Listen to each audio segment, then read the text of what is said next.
네, 6월 21일 북한 뉴스 브리핑 시작하겠습니다.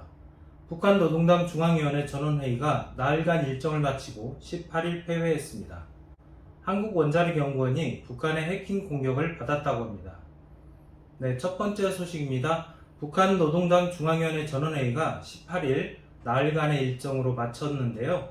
먼저 4일차 회의 내용부터 좀 살펴보겠습니다. 예, 노동신문을 보니까 7번째 안건으로 상반기 조직사업 평가가 있었네요. 김정은이 중앙 고위 간부들 그 사업에 대해서 아주 신중한 문제, 심각하고 중대한 문제가 있었다 이렇게 지적을 했습니다. 네.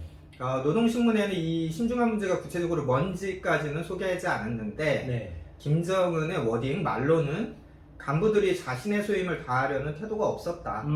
또 사상, 정신, 문화, 도덕적인 수양이 부족하다. 이렇게 꽤 세게 비판을 했네요. 네. 자기 한 몸 바치는 진짜 백의 혁명가가 되라 이렇게 주문도 했는데요. 김정은의 뭐 각오랄까요? 이런 게 좀 소개가 됐는데 네. 김정은이 이렇게 말했어요. 견인불발의 투지로 뭐 견인불발 뭐 네. 잘 쓰지 않는 한자어인데 네네. 뭐 꾹 참고 그러니까 함부로 움직이지 않는 꾸준히 뭘 한다 뭐 이제 그런 뜻인 것 같은데요. 네. 견인불발의 투지로 혁명 앞에 가로놓인 현 난국을 반드시 해칠 것 이렇게 선언을 했습니다. 북한이 항상 이렇게 사자구성 한자어를 많이 정치구로 내거는데 네, 그렇죠. 사실 북한이 그렇게 한자 교육 잘하는 건 아니거든요. 그리고 그렇죠. 북한 공식 문헌에 이제 한자 병기가 또 되지도 않고 하는데 김정은이 그 한자로 쓸 줄은 아나 모르겠습니다. 어쨌든 정치구를 이렇게 내세우면서 4일차 회의가 진행이 됐습니다. 네, 마지막 안건이 간부 인선이었는데 기대를 모았고 다들 관심이 집중됐던 제1비서는 없었어요. 예, 그렇습니다. 지난번 당규약 개정에서 김정은 총비서를 대리하는 제1비서를 둔다 뭐 이렇게 바뀌었어요. 그래서 네. 이번 회의에서 누가 1비서냐 관심이 모아졌는데 실제는 뭐 아예 언급이 없었습니다. 네네. 인사는 아직 하지 않은 것 아닌가 이런 전망이 나오고 있는데요. 뭐 크게 눈에 띄는 인사이동은 없는 편이었습니다. 네네. 우선 정치국 위원이었던 박태성 당 선전선동부장이었죠. 네네. 이번 행사 내내 보이지 않아서 네. 뭐 해임된 거 아니냐, 지구로 간 거 아니냐 이런 평가가 나오고 있고요. 태영철, 우상철 이 두 사람이 새로운 보직을 받았네요. 네. 먼저 태영철 좀 소개를 드리면 현재 최고인민회의 상임위원회 부위원장을 맡고 있습니다. 지금까지 당중앙위 정치국 후보위원이었다가 네네. 이번에 정치국 위원으로 올라간 거고요. 태영철은 통일부 자료를 보면 1953년생이더라고요. 네. 거의 뭐 70이 가까운 나이인데 네네. 이 아버지가 태병렬이라고 네. 북한에서는 좀 이렇게 알아주는 그런 정치인이었습니다. 네네. 죽기 전에는 노동당 그 중앙위원이었고요. 지금은 죽어서 그 대성산 혁명열사능에 안장이 돼 있는데 네네. 뭐 대성산에 누워 있다 이러면 뭐 북한에서는 뭐 이렇게 끝난 거죠. 그렇죠. 김정숙, 김책, 강건, 오중욱 뭐 이런 사람들이 네. 거기에 이제 안장이 되어 있습니다. 뭐 북한의 창업 세대 항일빨치산이라고 하죠. 그런 네네. 그룹이었고요. 태영철은 배다른 형이 있는데 태종수라고 이 사람도 또 유명하죠. 북한의 뭐 핵미사일 사업을 총괄했던 군수공업부장을 했고요. 네. 지금은 은퇴를 한 것 같습니다. 네. 어쨌든 이 패밀리가 북한에서는 뭐 굉장한 배경을 갖고 있네요. 이분이 그러면 원래는 뭘 하던 분이었는지 궁금한데요. 예, 태영철은 원래는 경제 전공 연구학자였습니다. 사회생활 네네. 시작은 북한 사회과학원 연구원, 네. 연구원 그 직으로 했는데요. 네네. 사회과학원이라는 곳에서 저희처럼 연구원이었거든요. 네네.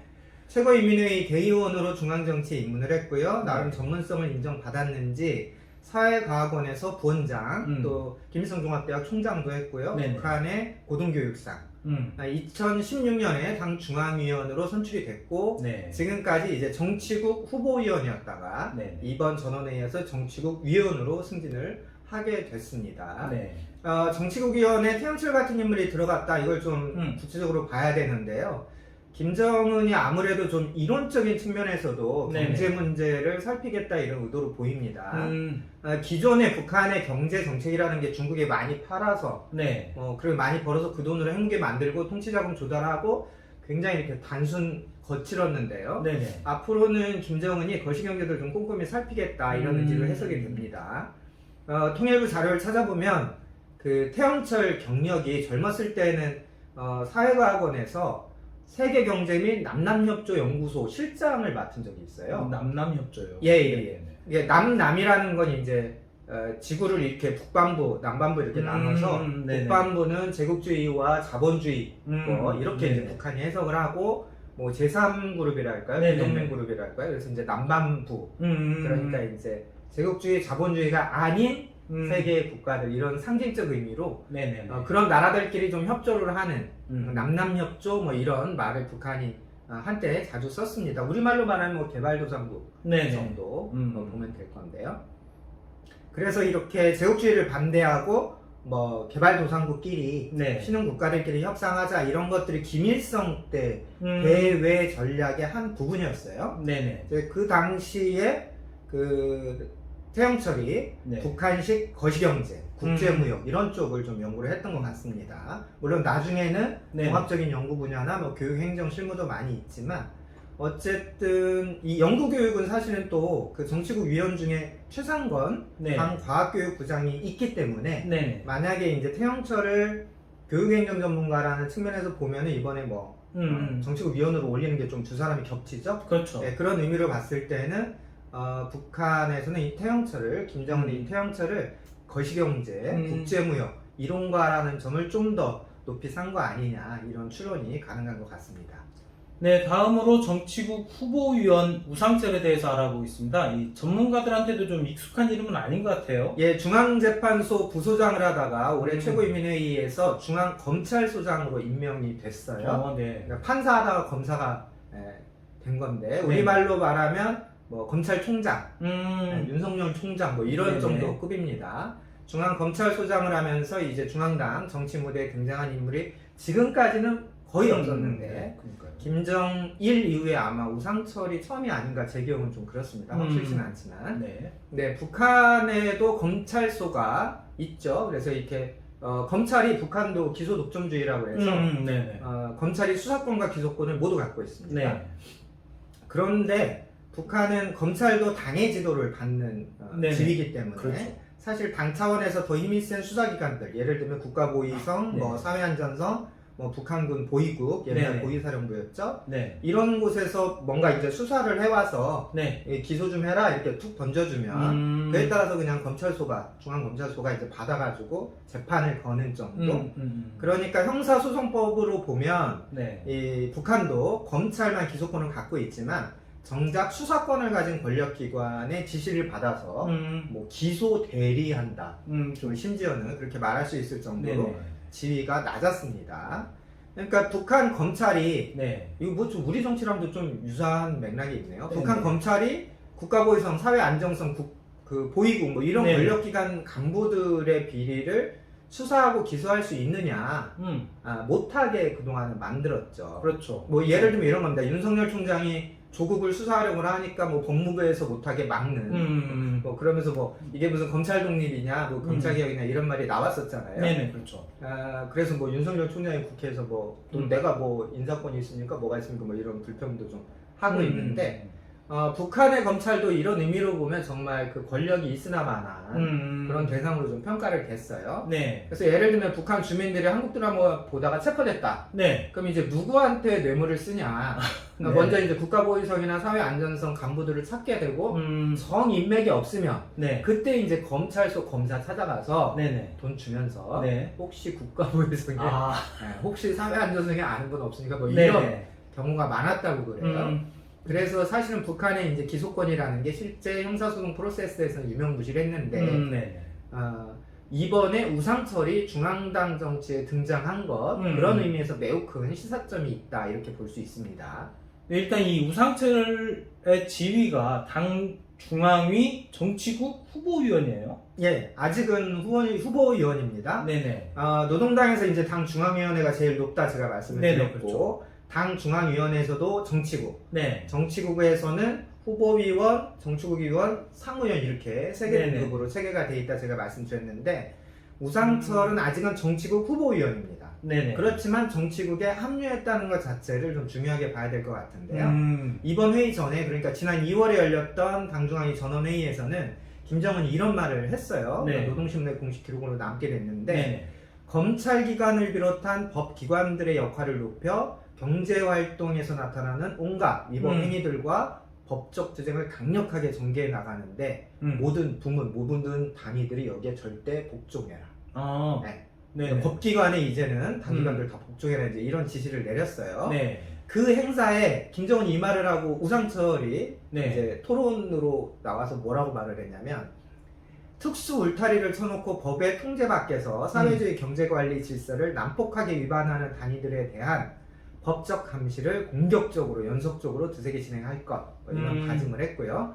또 우상철의 말이 좀 걸작이에요. 네네. 이거는 꼭 제가 소개해드리고 싶어서 찾아왔는데 법 일꾼들이 패배주의에 빠져 당의 경제정책 집행을 태업하는 현상이나 네. 또 동조하거나 타협, 양보하는 현상을 이제부터는 이제 철저히 배격하겠다. 패배주의라는 말을 썼어요. 네네. 그게 뭐냐? 검찰이 쫄았다는 거죠. 국가고의성, 사회안전성, 인민무력성 당 간부들한테 네네. 특히 외화벌이 독점하고 있는 기관들에게 그동안은 쫄았다, 눈치 봤다. 그러나 앞으로는 그러지 않겠다. 패배주의를 극복하고 법대로 하겠다. 이런 다짐을 네. 한 사례가 있습니다. 자, 다시 이번 회의로 돌아와서 현재 정치국 위원 중에는 정경태 국가보위상, 리영길 사회안전상, 네. 그러니까 한급 높은 네네. 정의원들로 이런 사람들이 있어요. 그래서 네네. 우상철보다는 이 사람들이 한급 높지만 네. 이것이 여전히 북한 검찰이 여기밖에 못 오는구나 이렇게도 볼 수 있지만 김정은이 지금 계속 경제 문제에서 권력기관들의 부정부패나 대충대충 일하는 거 이런 것들을 매우 히스테릭하게 반응을 하고 있기 때문에 앞으로 우상철이 다음 회의 때부터는 정치국 위원으로 승진할 가능성이 충분히 있다. 김정은이 검찰에 힘을 실어주게 되면서 중앙검찰소에 힘을 실어주게 되면서 이 국가경제에서 큰 이권을 갖고 있는 권력기관들의 문제도 좀 잡돌이할 가능성이 있다. 이런 관점에서 우상철의 인사를 좀 보는 게 좋을 것 같습니다. 네, 이외에도 당 중앙위원회 위원, 후보위원 새로운 인물들이 좀 보였어요. 예, 김승찬 신임 김일성 종합대학 총장 고등교육상을 겸증하고 있는데요. 이번에 당중앙위원이 됐습니다. 네. 당중앙위원회도 위원, 후보위원이 있고요. 네. 100 몇십 명이 있어요. 네. 헷갈리시면 안 되는 게 네. 이 사람들 중에 요직이 정치국이다. 네. 정치국 후보, 위원, 상임위원 이렇게 있다. 이렇게 꼭 보시면 되고요. 그러니까 김승찬 네. 신임 김일성종합대학 총장은 이제 여기 들어온 거예요. 당중앙 위원. 이제. 여기도 후보위원이 있는데요. 또 군에서는 김충일 항공 및 반항공 사령관, 우리의 공군 사령관쯤 되는데 네. 이 사람이 또 당중앙위원으로 올라갔습니다. 네. 지난 1월에 당중앙위원 후보위원에 올랐던 김기룡,林영천도 이번에 위원으로 승진을 했네요. 김기룡은 노동신문, 조선중앙통신 사장 출신이고요. 네네. 당중앙위 후보위원으로는 문철, 네. 사회주의 청년애국동맹 중앙위원장 비롯한 7명이 이름을 올렸습니다. 후보위원 중에 김정철이라는 이름도 있는데 네. 김정은의 형은 아닌 것 같고 동명이인 하급 간부 정도 된다 이렇게 보시면 되겠네요. 네, 회의를 마치고 김정은이 이제 간부들과 국무위원회 연주단 공연을 관람했다는 소식도 전해졌습니다. 이번 회의를 이제 총 정리한다고 하면 어떻게 좀 정리를 할 수 있을까요? 예, 첫 번째로는 김정은이 당 조직을 확실하게 관리 장악하고 있다.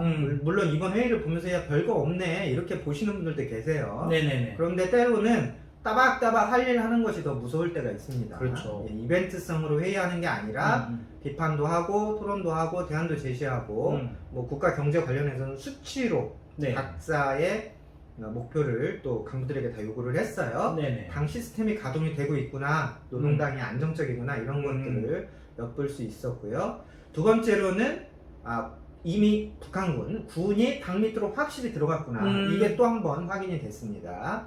이번 전원회의에서는 국방 군수 이야기가 사실상 아예 안건 상정도 그렇죠. 안 됐는데요. 군복 좀 입고 있다고 해서 그 사람들 모여서 회의한다 해서 그게 군 쪽 회의는 아닙니다. 그렇죠. 그 사람들이 정치국 간부의 지휘로서 진행을 했던 거죠. 전원회의 사실 열기 전에 한 주 전에 당중앙 군사회의 열어서 네. 그때 나왔던 내용들을 이번 전원회의에서 공유하는 수준으로 처리했던 것 같은데요. 네. 그것 자체가 군에 관한 정책이 확실히 당 당 밑에 군이 있다 이제 이런 음. 것들이 확인된 회의였고요. 세 번째로는 노동당의 국가지도 사업. 네. 거기에서 핵심은 경제다. 경제. 이것을 김정은이 다시 한번 확인 강조했습니다. 네. 우리 입장에서는 일비소가 누구냐, 뭐 대남 메시지가 뭐냐 이런 게 관심이었죠. 그렇죠. 그러나 정작 김정은 북한 노동당 입장에서 보면 국가 경제 발전이라는 것이 메인 이슈가 되는 거고요. 네네. 또 과거 김정일 시대처럼 그냥 야 이렇게 해 라고 하는 단순한 지시를 넘어서 네. 각 산업 섹터별로 간부들이 연구 토론을 거치고 네. 역할 분담을 주고 목표치까지 내놔. 음. 또 태영철이라는 거시경제 전문가를 정치국 위원으로 지명한 것도 국가 경제에 대한 당의 실질적 지도 내용을 강화하겠다 이런 의지로 읽히고요. 네. 또 김정은이 뭐 식량 상황 긴장된다. 네네. 영유아 영양식은 국가 차원에서 공급하겠다. 이런 지시를 내린 전체적인 이야기, 내러티브도 당이 국가 경제에 집중한다 이런 것을 뒷받침하고 있습니다. 네 번째로 간부들도 원칙과 법에 맞게 사업해라 이런 좀 엄명을 김정은이 또 내렸어요. 네. 정치국 위원회에 이미 김영식 당 법무부장이 있는데 여기에 우상철 중앙검찰소장을 정치국 후보위원으로 올렸습니다. 이제 간부들과 권력기관들 경제활동에 대한 엄정한 법 집행을 주문했다 이렇게 볼 수 있고요. 마지막으로는 한국의 뭐 메시지는 완전히 생략하면서 다시 이제 또 한국 패싱에 나왔죠. 미국에 대해서만 야 너네 정책 봤어? 다 봤어? 뭐 이 정도로 구체적으로 언급 안 하고 뉘앙스만 좀 풍겼습니다. 네. 이런 분위기는 앞으로는 미국과 관계 뭐 대화 이런 데 개의치 않고 우리는 우리 길에 가겠다 이런 의지를 드러낸 것으로 해석이 되고요. 김정은 워딩 중에 대화와 대결 다 준비해야 되지만 대결을 더 잘 준비해야 된다 이런 것들 분명히 좀 기억을 해야 될 것 같습니다. 종합을 해보면 당장은 북한 노동당이 대북 제재 코로나 문제 이런 것들을 겪고 있지만 앞으로는 확실히 북한 경제 발전을 손에 쥐고 주동적으로 개선해 나가겠다 이런 의지를 밝힌 것으로요. 그 변화를 저희가 좀 잘 주목할 필요가 있습니다. 네, 다음 소식으로는 이 한국원자력연구원이 북한의 해킹 공격을 받았다는 소식이 전해졌습니다. 하태경 의원이 18일 기자회견을 열고 관련 내용을 공개했어요. 예, 하태경 의원 지난주에 뭐 야당 대통령 후보 경선에 출마하신다고 밝혔는데 국회 상임위 정보위원회 소속이에요. 그래서 사건 발생은 지난달 5월 14일이었다고 하네요. 확인되지 않은 13개의 외부 IP가 그 한국원자력연구원 내부망에 이제 무단 접속을 했는데 하 의원이 이제 북한 사이버 테러 전문 연구 단체 이 IP가 어디서 온 거냐 이런 추적을 좀 의뢰를 한 모양입니다. 그런데 이 IP 중에 일부가 김숙희, 숙희 이름으로 알려진 북한 해커 조직의 해킹 서버로 연결된 사실을 확인했다는 겁니다. 김숙희라는 북한의 해커 조직, 지난해 코로나 백신이 백신에 대해서 전 세계가 주목할 때 아스트라제네카나 셀트리온 이런 제약회사를 해킹 공격한 적도 있고요. 어쨌든 이번 한국원자력연구원 해킹에 대해서는 국가정보원도 일정하게 좀 감지를 하고 있는 모양이에요. 사실 지난 2월에 열렸던 국회 정보위원회에서 이제 북한이 여러 가지 사이버 테러 해킹을 시도하고 있다 국정원도 이렇게 보도를 한 적이 있었죠. 네, 이 북한 해커들이 해킹을 했다면 우리 원전을 마음대로 왔다 갔다 하고 있었다는 얘기네요. 예, 그렇죠. 사실 해킹이라는 게 당하고 나서도 내가 뭘 잊어버렸는지 저들이 뭘 가져갔는지 그런 걸 모르는 경우가 많습니다. 만약에 우리 원자력 그 원천 기술들이 유출이 됐다면 초대형 보안 사고라고 볼 수 있겠죠. 어쨌든 원자력 연구원 측은 이런 외부에서 내부 시스템 접촉한 흔적을 확인했다 요 정도로 좀 뭐라 그럴까요? 아무튼 그 공무원식 답변을 하고 있는 거예요. 그래서 누가 공격했는지 피해 규모는 어느 정도인지 이제 묻는 질문에 대해서 현재 조사 중이다. 항상 하는 말이죠. 조사 중이다. 정치인들 공무원들 항상 하는 말입니다. 이 해킹 사고 자체도 사실은 처음에는 입을 다물다가 하 의원이 계속 자료를 요구하고 추궁하니까 나중에서야 이제 그런 사실이 있다. 이렇게 밝힌 거예요. 한편 이제 국정원에서도 관련 수사를 이제 앞으로 계속을 하게 될 텐데 해커들이 사용한 이메일 중에 그 문정인 교수님 이메일이 있었다고 그래요. 청와대 외교부 특보도 하셨는데 문정인 교수님 이메일을 이용해서 또 해킹 시도가 있었던 모양입니다. 네, 오늘 북한 뉴스 브리핑은 여기까지입니다. 감사합니다.